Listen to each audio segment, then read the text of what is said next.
referências, por exemplo, à Lei Geral de Proteção de Dados.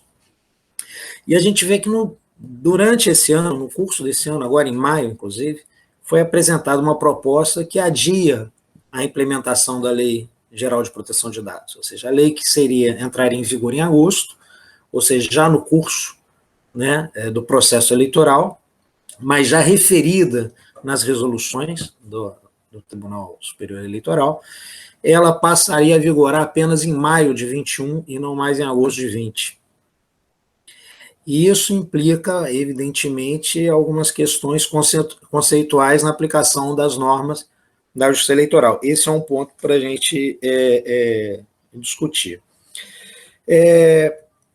Além disso, a gente, levantei aí algumas das questões que me chamam muita atenção. A questão do bit versus o voto, né? Na campanha a gente vai encontrar, Samara falou muito bem das eleições municipais, sempre foram tidas como eleições muito específicas, porque o poder de divulgação, de contaminação através dos meios virtuais, em pequenas cidades ou em cidades médias, né, nas grandes cidades você tem um distanciamento muito grande. Então, num Rio de Janeiro, que você tem 6 milhões de eleitores, o contato pessoal, seja com um candidato majoritário, seja com um candidato proporcional, ele é muito mais distante. E aí, realmente, os meios de comunicação, e principalmente o uso da internet, o uso desses sistemas, tem um poder muito grande. Agora, em eleições em municípios muito menores, ou em municípios médios, onde você tem um contato mais próximo do eleitor, né, eu sempre brinco dizendo que a eleição mais difícil que tem é a municipal, porque em muitos casos você chega num bairro, chega numa rua, e ou mora um candidato, ou mora um parente de candidato, ou mora um amigo de candidato, ou mora alguém que já está compromissado com o candidato, né, porque são uma quantidade maior proporcional ao espaço geográfico e ao número de eleitores. Para ilustrar, por exemplo, uma cidade com 200, 300, 200 e poucos mil eleitores, uma cidade média, uma cidade média grande como Niterói, por exemplo, você vai ter quase 1.300 candidatos a vereador, né, num contexto geográfico pequeno. Então, isso é muito comum. Então, qual o potencial que a gente tem do Big Data, da inteligência artificial, dos bots, dos fakes, contaminar? Niterói é um caso à parte, a gente tem aqui uma população que muito conectada, né? Aqui todo mundo está conectado, os grupos de Zap, você tem uma cobertura muito grande. Em municípios menores você diminui um pouco essa cobertura, mas o assunto da vizinha, do colega, do amigo, do que aconteceu com fulano, Beltrano, é muito próximo, o que, por um lado, serve para espalhar o boato, também serve para desmanchar esse boato. De outra forma, também na forma prática, né? Ou seja, a gente vai encarar uma eleição, a gente espera, né? A gente trabalha para que tenhamos eleições, se discute um eventual ou não adiamento, mas a priori, hoje o calendário está focado ainda para outubro, né? Quais as melhores ferramentas nós teríamos para combater esse tipo de postura nas campanhas eleitorais? As representações, o direito de resposta. O direito de resposta em grupo de WhatsApp é uma coisa inviável, impossível. Eu não vejo possibilidade da gente exercer um direito de resposta numa rede social como um aplicativo de mensagens, né? Nas demais redes sociais, a gente sabe que é um processo mais fácil, mais ágil, né? Então, quais seriam as nossas alternativas dentro desse assunto, desse complexo tema, principalmente considerando essa questão dessa mudança da vigência da LGPD. Eu também não vou me alongar muito, né? A gente está lá também à frente da Comissão de Direito Eleitoral da OAB do Rio, à disposição de todos, né? A gente vinha preparando um grande seminário presencial para o mês de maio, mas infelizmente a pandemia, né, mudou os nossos projetos, mas vamos ver se a gente amplifica ainda mais aí os debates e estamos sempre à disposição de todos. Zé? Luciano, estão me vendo? Tá me vendo, né? Tava com alguns problemas aqui no computador de trabalho, mas eu tô agora aqui com o computador pessoal. Mas, de qualquer maneira, eu acho que tá rolando. Tá gravando, ok, tudo ok. Eu achei muito interessante que vocês discutiram e algumas reflexões me pairaram. E aí eu gostaria de que vocês conversassem um pouco comigo. Tá me ouvindo, Samara? Tô falando com o microfone fechado, né? Ah, Tô tá. te ouvindo. Show. E algumas perguntas me pararam aqui a partir da colocação de vocês. Aí eu queria discutir um pouco quanto às plataformas, as redes sociais. Aí, no caso, como que vocês acreditam que essas plataformas, Twitter, Facebook, na sua ideia de política de privacidade, política de dados, política de publicação, como elas devem agir e se portar? E aí a Samara até mesmo falou sobre o Comitê de Desinformação do TSE, que, salvo engano, as empresas estão incluídas. Eu queria conversar com vocês também quanto às agências de checagens, agência Lupa, aos fatos, qual a importância dessas agências e será que essas agências são parte da solução dessa questão de desinformação, né? Porque, evidentemente, a gente está conversando sobre Big Data e aí para também um assunto, consequentemente, sobre desinformação. E também sobre essa ideia de Big Data, eu queria perguntar para vocês, a Big Data pode ir além das campanhas eleitorais? A justiça eleitoral poderia ser utilizada essa Big Data? Um outro ponto também, uma outra pergunta que me fez refletir. Acho que foi quarta-feira, salvo engano agora. Quarta-feira agora, o STF estava julgando uma DPF, uma imagem, quanto à possibilidade ou não da suspensão de serviços de mensagem pela internet, sobretudo do WhatsApp. Como que vocês encaram o WhatsApp no tocante à justiça eleitoral? Eu queria que você falasse mais que ela não é uma rede pública, ou melhor, ela não é uma rede social, mas será que então ela, na verdade, é uma rede social privada, se é isso que a gente deve conceituar? E até a própria Justiça Eleitoral, em alguns julgamentos, já declarou que ela é uma rede privada. E eu queria também conversar um pouco mais sobre vocês, sobre a importância do Marco Civil da internet quanto às eleições, porque eu senti um pouco de falta. A gente falou muito sobre a LGPD, mas antes da própria LGPD, nós encontramos um Marco Civil da internet, que é algo já costumeiro, digamos assim, nas demandas eleitorais. E aí, quem pode começar? Quem quer começar? Quanto às minhas perguntas. Eu posso começar, se você quiser. Pode ser, pode ser. Então, acho que são todas perguntas, tipo, muito pertinentes e que ajudam, inclusive, porque aquilo que a gente não consegue falar na apresentação, a gente pode tratar aqui. Primeiro, sobre o papel das plataformas. E aí, acho que o papel das plataformas está muito ligado ao que você mencionou do Marco Civil. Porque hoje, no Brasil, o Marco Civil da Internet, no artigo 18, ele tem um tratamento específico sobre a responsabilidade ou não enfim, das plataformas sobre o conteúdo publicado dentro delas. E eu acho que esse artigo 18 ele é muito importante porque, em que pese, quando a gente vivencia um momento de desinformação profunda, a gente tem a tendência em dizer que aquilo é responsabilidade da plataforma, que a plataforma não pode deixar aquele conteúdo colocado ali, que, enfim, que aquilo não deveria estar circulando na internet. Apesar disso, fato é que se nós consolidamos para as plataformas o papel de definir o que está ou não está na internet, nós não estamos cerceando elas, nós estamos dando poder para elas. E eu, particularmente, fico preocupada com esse poder das plataformas, que são empresas, enfim, por mais que tenham boas intenções, são empresas multinacionais que visam lucro e que vão ter domínio sobre o que vocês estamos falando na internet. Então, onde está a nossa liberdade de expressão dentro desse contexto? Então, me parece que o combate à desinformação ou lidar com todos esses problemas que advêm da digitalização da vida não passa por responsabilizar que as plataformas façam curadoria do conteúdo que está ali dentro.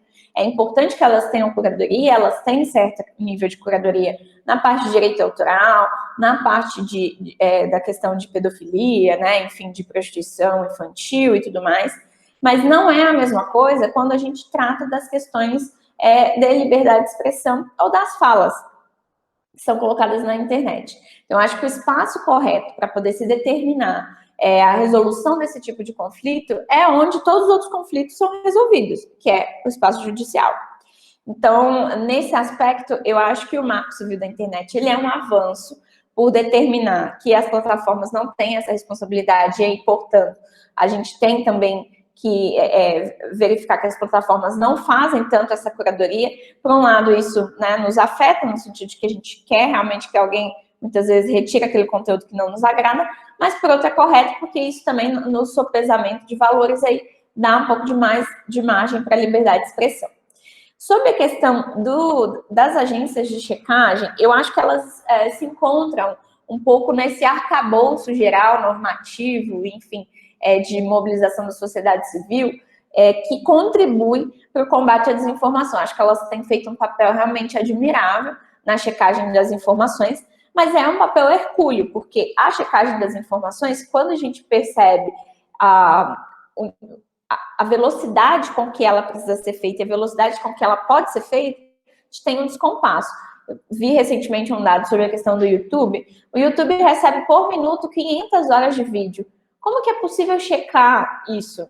Como que é possível você fazer uma checagem efetiva de todo esse conteúdo? Realmente um trabalho árduo dos jornalistas, que é admirável, especialmente jornalistas investigativos, para poder entender, mas muitas vezes essa checagem ela leva dias para cada informação, ainda mais no contexto, a gente viu ali como se dava o compartilhamento no WhatsApp. Então, eu acho que, de fato, é um papel admirável, precisa acontecer, mas ele tem suas limitações. Só pode ser consolidado se somado a outras iniciativas que deem mais suporte para esse combate. A outra questão que você colocou sobre a questão do Big Data. O Big Data, se ele pode ser utilizado em campanhas eleitorais. Na verdade, o Big Data é a partir desse conjunto de grandes dados que a gente consegue tirar algumas conclusões.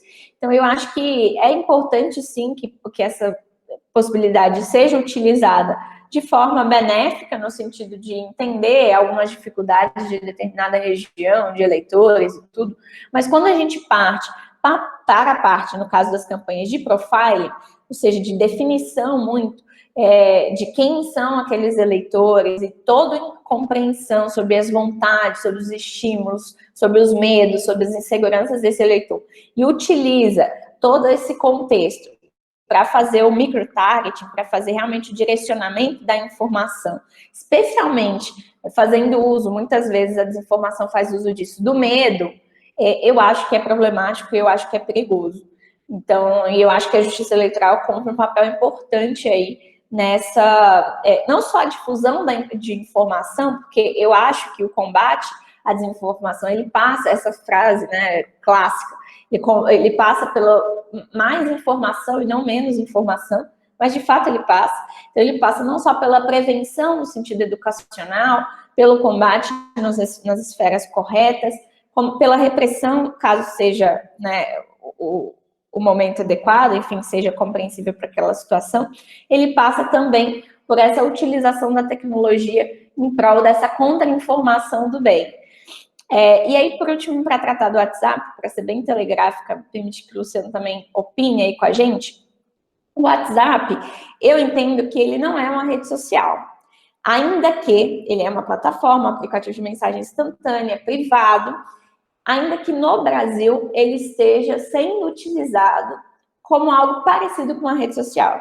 Então, o Brasil, a Índia e alguns outros países têm essa especificidade de montagem de grupos, de realmente esse uso do WhatsApp mais parecido com uma rede social do que com uma plataforma de mensagens privadas, mas eu acho que ainda assim, ainda que esse uso seja feito dessa forma, o WhatsApp continua sendo um aplicativo que prima pela mensagem privada.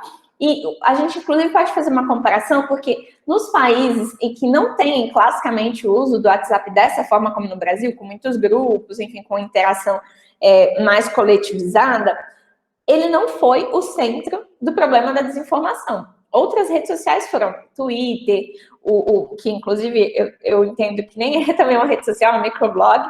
Só um minutinho. Aqui tá muito frio em Minas, então tá difícil. Mas especialmente o WhatsApp, ele foi um problema de desinformação no Brasil. Em outros lugares, em outros países, outras redes, outros mecanismos é que aprofundaram isso. Então, eu entendo que ele precisa ser, de certa forma, compreendido. Inclusive, acho que é uma observação que poucas pessoas traduzem, mas é importante. O fato das operadoras de telefonia disponibilizarem um pacote de dados que primam por alguns aplicativos, ele não, em que pese a gente achar bom, porque, enfim, as pessoas não têm recursos para poder pagar um pacote de internet adequado, mas ele não contribui com a questão informacional, porque você tem acesso no seu WhatsApp, você não tem um pacote de dados para além do seu WhatsApp. Então, as informações que você recebe ali, você vai ler só o título, porque você não vai clicar e gastar seu pacote de dados que você tem uma dificuldade imensa para ter, para ler uma reportagem, de fato, se informar se aquela data está correta,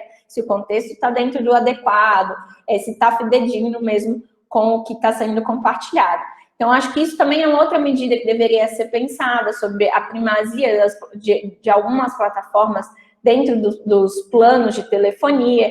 Acho que são realmente inúmeros fatores, não é as pessoas costumam utilizar muita expressão uma bala de prata. Não é uma bala de prata que vai combater a desinformação.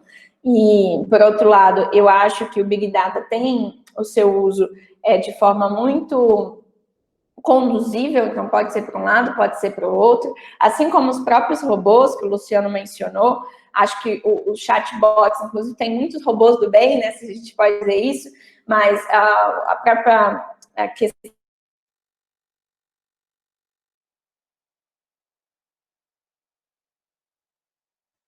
Tá me ouvindo, Luciano? Opa, tô sim. Acho que deu problema aí com a Samara, né?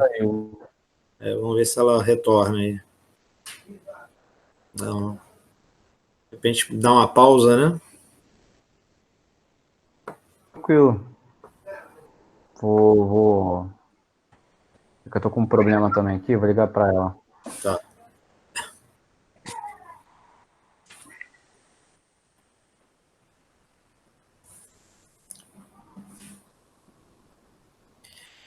Talvez seja melhor dar uma pausa para não ficar esse buraco, né?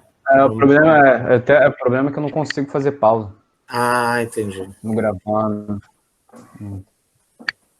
Mas tá muito boa a conversa, né? Sim. Samara é ótimo. Voltou. Voltei. Caiu? Machucou não, né? Pegou o celular. Eu não sei o que aconteceu. Foi um boicote aqui. Eu entrei pelo celular agora. Foi um boicote do computador. Tá vendo? Eu também, cara, pior que eu também tô com um problema aqui no computador de trabalho. Não sei por que ele tá dando erro direto aqui, tanto que eu não vou. Depois eu vou ter que conversar com vocês, porque eu tô gravando aqui, e aí eu, com esse usuário do meu computador pessoal, eu não consigo parar de interromper a gravação. Mas pode continuar aí, Samara, o que você estava falando? Você estava falando sobre a questão de bots. Deixa eu tentar, talvez se eu entrar pelo computador. Talvez depois a gente pode ver uma forma de edição, eu posso ajudar com isso. Você acha que tá melhor se eu entrar pelo computador ou assim tá bom? Para mim tá bom, até porque assim, você estava falando, né? Acho que não vai ter apresentação, tá? Para mim tá tranquilo também quanto à imagem, tá acessível, tá tranquilo. Talvez eu só colocasse ela deitada, o telefone. Porque antes você estava no horizontal, e agora ficou no vertical. Pronto, consegui entrar pelo computador. Show. Voltei. Isso, aí ficou melhor. Ao vivo / gravado tem dessas coisas. Então, eu comentava a respeito do uso do WhatsApp como forma de rede social no Brasil e como isso foi diferente nos outros países que não têm essa tradição de uso da mesma maneira que a gente. E eu acho que nesse contexto é importante que a gente tenha essa compreensão, mas não para sanção ou para restrição nem nada, mas para que a gente efetivamente tenha medidas que façam sentido, não sejam só uma reprodução do que outros países têm feito, nem só uma criação mesmo baseada em achismos. Então, dentro desse arcabouço teórico, normativo, de mobilização social, que é importante a gente compreender para o combate à desinformação, também entra a gente não só perceber como as empresas de telefonia, como as próprias plataformas dando exclusividade de algumas, contribui para essa questão da redução da informação e, por consequência, do aumento da desinformação, mas a gente também vê como isso pode ser utilizado nas campanhas eleitorais. Então, eu acho que as campanhas elas têm que primar realmente por canais de conteúdo de qualidade, canais onde os eleitores se sintam seguros, e eu acho que utilizar dessa expressão aí, na minha opinião, muito feliz da resolução de fidedignidade da informação e prezar por isso é um bom caminho. Show, obrigado, tá, Samara? Ótimas palavras. Agora, Luciana, com você. Bem, excelente a colocação, né? O que chama atenção realmente é isso. Primeiro, um certo direcionamento dessas empresas de telefonia para alguns programas, né, para alguns aplicativos. Isso realmente é algo que ou você libera para vários aplicativos concorrentes entre si, ou você realmente está direcionando e privilegiando uma ou outra determinada plataforma. Esse é um problema sério. Agora, o que me chama a atenção, e aí é onde eu queria pontuar, é na responsabilidade subsidiária das plataformas. Porque o que ocorre?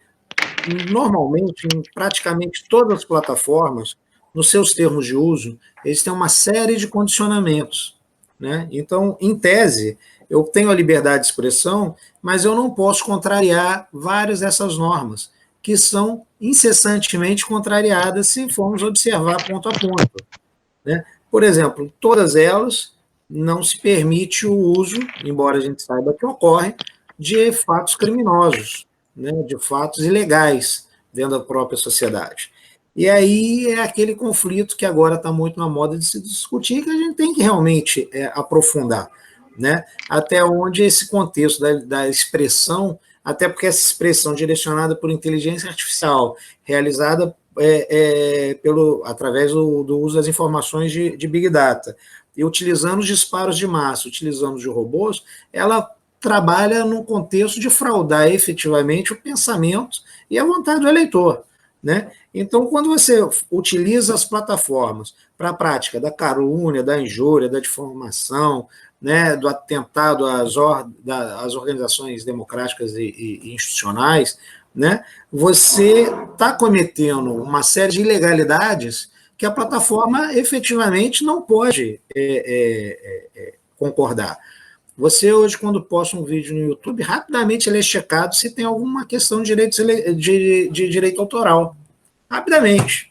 Né? Você bota um vídeo que vai ser monetizado, se tiver ali mais de 30 segundos de determinada música, ou se tiver... um dia desse eu vi alguém reclamando num grupo que ele postou alguma coisa sobre um jornal, né, uma matéria jornalística, não foi nem necessariamente a tela do jornal, mas em questão de minutos ele recebeu uma notificação que aquele conteúdo estava protegido por direitos autorais. Gente, é uma informação pública, é alguma coisa que é da sociedade, né? Mas ele é atingido dessa forma. E esse mesmo cuidado não é aplicado em determinadas questões. Então, hoje você entra em algumas plataformas que você vê um discurso de ódio, de intolerância, de posturas que efetivamente contradizem a questão da defesa da democracia, da sociedade, da relação entre as pessoas, né? E isso é muito complicado. E aí eu ressalto isso, essa responsabilidade sim, porque a partir do momento que se é notificado, que se tem uma irregularidade, né? Muitas vezes antigamente a gente fazia o quê? Antes de qualquer medida judicial, a gente denunciava a plataforma, né? A plataforma não tomava providência, a gente entrava na justiça e acionava não só o autor do conteúdo, mas a plataforma.